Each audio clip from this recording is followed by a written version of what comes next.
Breakfast পার্টিতে যাওয়ার জন্য বালাক সবার আগে রেডি। তুমি? Full ready. ফুল রেডি, চলো তখন গিয়ে দেখা যাচ্ছে কি হচ্ছে। চলো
হোটেলে ছিলাম সেই হোটেলের উপর থেকে বাইরেটা ঠিক এরকম লাগছিল।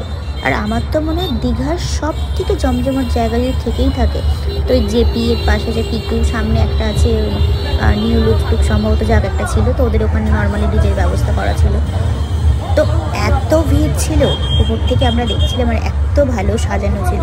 তো ফাইনালি আমরাও চলে গেলাম খেতে।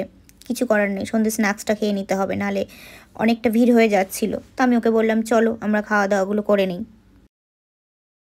আমিও আমার ছেলের মতন কিন্তু সব আইটেমস নেইনি, যেগুলো আমার পছন্দ দু একটা সেগুলোই নিয়েছি। কারণ আমি পনির খাই না। তারপরে আরও ফিশের একটা আইটেম ছিল, সেটা এই মুহূর্তে শেষ হয়ে গেছিলো, নেক্সট টাইম আবার চলে এসেছিলো, তো ওটা আমি দুটো নিয়েছিলাম। আর চিকেনটা মানে কি বলবো, আমার যে খুব একটা ভালো লেগেছে তা নয়, তো নিয়েছিলাম সবটাই 1 পিস 2 পিস করে। তো নিয়ে মানে খেতে যখন হবে দেখি। বেবিকর্নটা আমিও আমার ছেলের মতন বেশ অনেকটা নিয়েছিলাম, কারণ আমি ওর মতন বেবিকর্ন খেতে খুব ভালোবাসি। তো ফাইনালি খাবারগুলো নিয়ে ওখানে দাঁড়িয়ে খাওয়ারও একটা ব্যবস্থা ছিল, বা যেখানে তোমার অনুষ্ঠানটা হচ্ছিলো ওখানেও খাওয়ার ব্যবস্থা ছিল, কিন্তু আমরা চলে গেছিলাম টেবিলে। ছেলে হাতে করে খেতে পারবে না, সেহেতু ওর জন্য আমাদেরকে টেবিলেই বসতেই হবে, তো ওই জন্য আমরা টেবিলেই বসে গেছিলাম।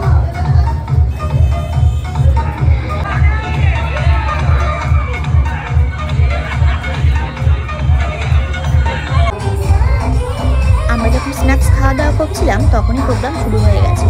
ওখান থেকেই দেখা যাচ্ছিল যে ড্যান্স শুরু হয়ে গেছে। তো ফাইনালি তখন সবাই খাওয়া দাওয়া বাদ দিয়ে নাচানাচি শুরু করে দিয়েছে। তো আমরা ডিসাইড করেছিলাম স্ন্যাক্সটা আমাদের কমপ্লিট করে নিই, তারপরে ওর মধ্যে ঢুকবো। কিন্তু আমার ছেলেকে ধরে রাখা যাচ্ছিল না, যেতেই হবে। তো ওই জন্য ওকে নিয়ে আমি চলে গেলাম। এবার ওকে তো নিয়ে গেছি, এবার ও তো সেই নাচানাচি করার জন্য ব্যস্ত। ও নাচতে খুব ভালোবাসে আমার মতন। যাই হোক, ছেলে হয়েছে মার মতন, কিছু করার নেই, আর মায়েরই তো ছেলে। তো ফাইনালি আমরা ওখানে প্রচুর নাচানাচি করেছি, প্রচুর।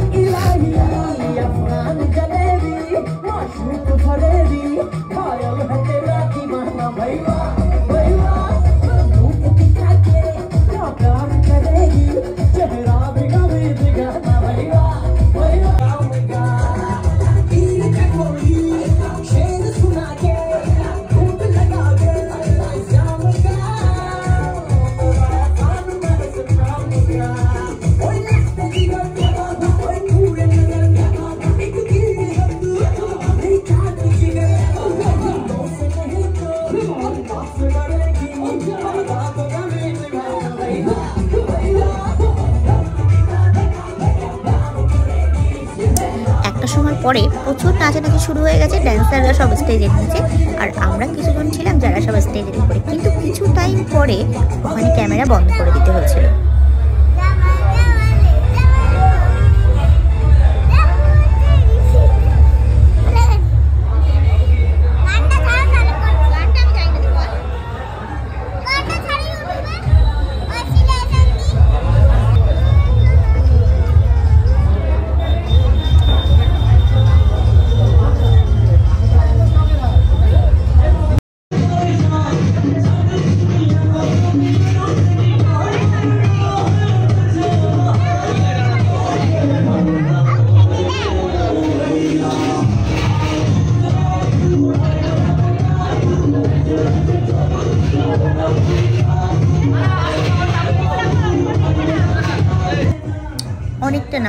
করার পরে মোটামুটি সবাই চলে এসেছিলো ডিনার করতে। তো আমরাও এসেছিলাম। ডিনার বলতে আমরা তো প্রথমে স্যুপটা নিয়ে বসে গেছি, কারণ স্যুপ খেতে আমি খুব ভালোবাসি। ওদিকে অভিদা, স্বপ্না ওরা স্যুপ আর মাটন দুটো নিয়ে পড়েছিল, কারণ অভিদাও মাটন খেতে ভালোবাসে, স্বপ্নাও মাটন খেতে ভালোবাসে। আমাদের মধ্যে আমি একটু মাটন খেতে ভালোবাসি, ও খুব একটা মাটন খেতে ভালোবাসে না, কিন্তু দেখলাম পোলাও মাটন এইসব নিয়ে চলে এসেছে। তো সবাই মিলে স্যুপ, মাটন, পোলাও খেয়েছিল। আমরা কেউ খাইনি, ডিনার বলতে জাস্ট একটুখানি। তারপরে ঠিক দেখলাম 12টা বাজার মতন হয়ে এসেছে। তো সবাই সেই টাইমটাকে কী করেছে, সবাই রাস্তায় চলে এসেছে। কারণ ওই টাইমে না যে হোটেলেই থাকুক না কেন সবাই বেশ রাস্তায় চলে আসে, কারণ একটাই কারণে প্রচুর বাজি ফাটে। যারা দীঘায় যায় একমাত্র তারাই জানে যে কতটা আনন্দ এই সময়টায় হয়। সবাই মানে এতটা ভিড়, দুপা তুমি হেঁটে যেতে পারবে না। তো যাই হোক, আমরা ওই টাইমটা সবাই মিলে হোটেল ছেড়ে বাইরে চলে এসেছি, কারণ সবাই মিলে আনন্দ করবো। কিছু কর্নার এত বাজি ফাটাচ্ছে কি বলবো, সবাই তো রাস্তায় নাচানাচি শুরু করে দিয়েছে। তো আমরাও সবাই সেই মতন সবাই বাইরে চলে এসেছিলাম।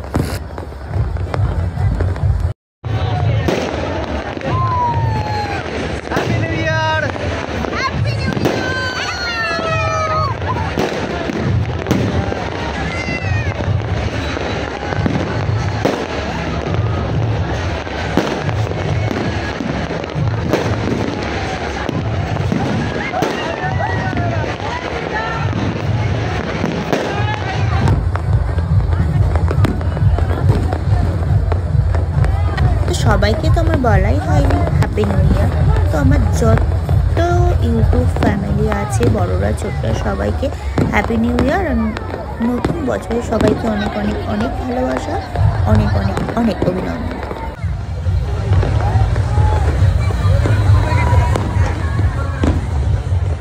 বিগত 4-5 বছর ধরে আমরা 31st নাইটটা দীঘায় কাটাই। প্রত্যেক বছর ভাবি হ্যাঁ এবছর যাবো না, অন্য কোথাও যাবো, কিন্তু বিশ্বাস করো সময় আসলে না তখন মনে হয় যে না, দীঘাতে যেতেই হবে। আর ভিডিওটা জানো তো 31st নাইটেই করা ছিল, বাট চাপ ছিল ফিরে এসে দোকানের দিকে, কোনোভাবেই সম্ভব হয়ে ওঠেনি ভিডিওটা এডিট করা।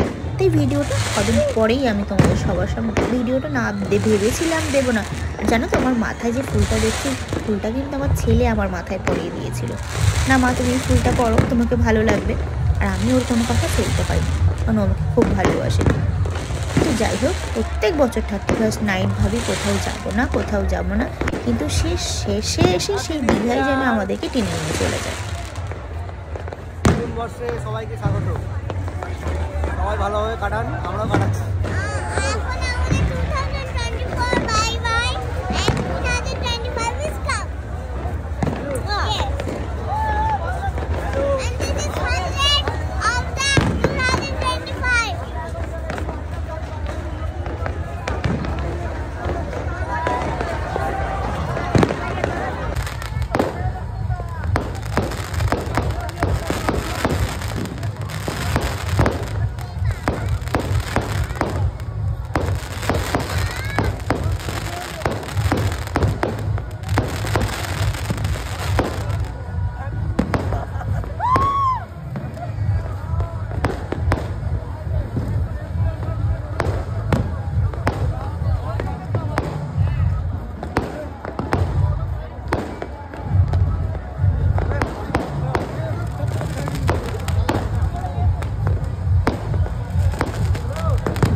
হোটেলের প্রোগ্রাম শেষ, বাইরের প্রোগ্রাম তখনও চালু আছে। তো চলো সবাইকে গুড নাইট, আর সবাইকে আবার নতুন করে হ্যাপি নিউ ইয়ার।